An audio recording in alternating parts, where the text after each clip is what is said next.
Hey everybody, and welcome back to the channel. Right, I've been speaking to a few fellow photographers, subscribers. What they've been saying to me is that DxO is a steep learning curve. And what I'm here to tell you is, in fact, it's actually quite easy. Just these few settings will get the best out of 95% of your photographs. I did think the same thing when I first opened it. Then I quickly realized after a few uses that I was using the same few settings over and over. So let's get to it and show you how I go about things. Now, obviously, to start with, I have my images as sharp as possible at the time I took the picture. Open the software, select the image, it comes up in the viewer. Now, the middle tab, the detail tab, select Deep Prime XD XD2S, which is currently the sharpest model they have. Go to Lens Sharpness Optimization, and then I go Unsharp Mask 200 and 1.5. Is that the best unsharp mask setting? I don't know. I'll adjust it for different photos, but for the most part, I'll just select that for everything and adjust an individual photo depending on what I need from it. I've also saved that as a preset. What you do, you go to Image, New Preset from Image Settings, then name it anything you want. I've gone for Standard Fix. So next time I just want to select all of those for an image, I just go to Preset, and then select my standard fix and then go back to the image.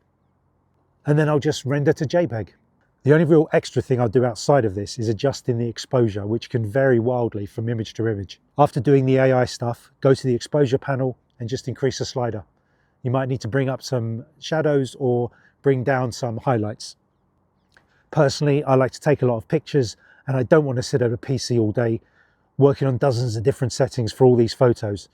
The raw file is there forever, so if I ever want to go back and make a particular image really pop, I can still do that. Now here's some images that I've rescued recently. One was a wandering tattler from my California trip. I was in full manual mode, set for birds flying in sunlight.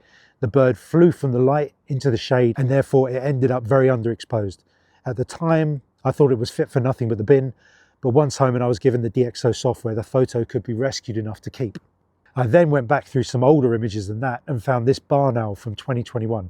I've been photographing them flying around the hide in the light when out of nowhere one of them landed in the window of the hide. Again, my settings were for daylight and I just decided to take the photo because I was too in shock to try and adjust that at that moment. How DxO rescued this to this level is just amazing. Literally in the last few days, I've made some adjustments to my auto ISO settings, which has led to lots more keepers. In conjunction with the DxO software, I now underexpose by 1 2/3 stops. What was happening was I was photographing some waders and I was still blowing the highlights. I was using a -1 compensation and it still wasn't enough. So I lowered it by another 2/3 and that did the job. So what do I mean? If you take a photo of a bird and it has any white on it and you expose for the whites to make sure they have detail, you're going to lose shadow detail in the darker areas. Now in post, you can fix shadow details. DxO can bring the shadows up and make them look brand new. You, however, cannot rescue blown highlights. So here are some of those purposely underexposed images I took. First up, simply bringing up this common snipe. I'd never seen it on the foreshore of a cross nest like this before. Out in the open, they're usually hidden behind reeds. No problem, DxO fixed those three. Next up, we had birds in flight with some white on them. Now the whites are properly exposed. The rest is dark. But with the DxO software, I can bring up those shadow areas and keep the whites as they were. Now what I can do is get images from my library of the common shelduck, the avocet and the lapwing and show you the difference of how photos used to come out when I had to pick a midway point and now when I can underexpose and bring up the shadows. Shelduck before, shelduck now. See all the detail in the whites? Lapwing before, lapwing now. Avocet before, again, blown out whites. Avocet now, everything perfectly exposed. Now you might be wondering, is your PC powerful enough? Now I'm using something very basic, a Windows Surface.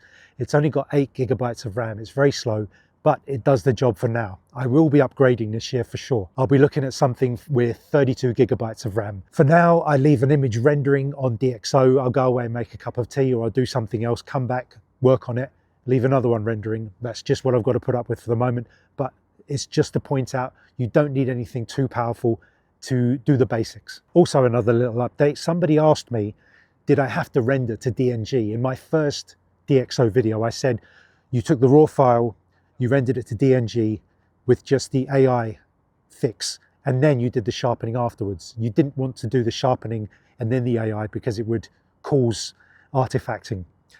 That subscriber reached out to DxO and they said, no, you can convert from RAW straight to JPEG. The only reason you would convert to DNG, because you might want to take that DNG and open it in something else like Lightroom. You can just convert straight from RAW in DxO to JPEG. Okay folks, I hope you enjoyed the update and the images, and let me know if you have any more questions.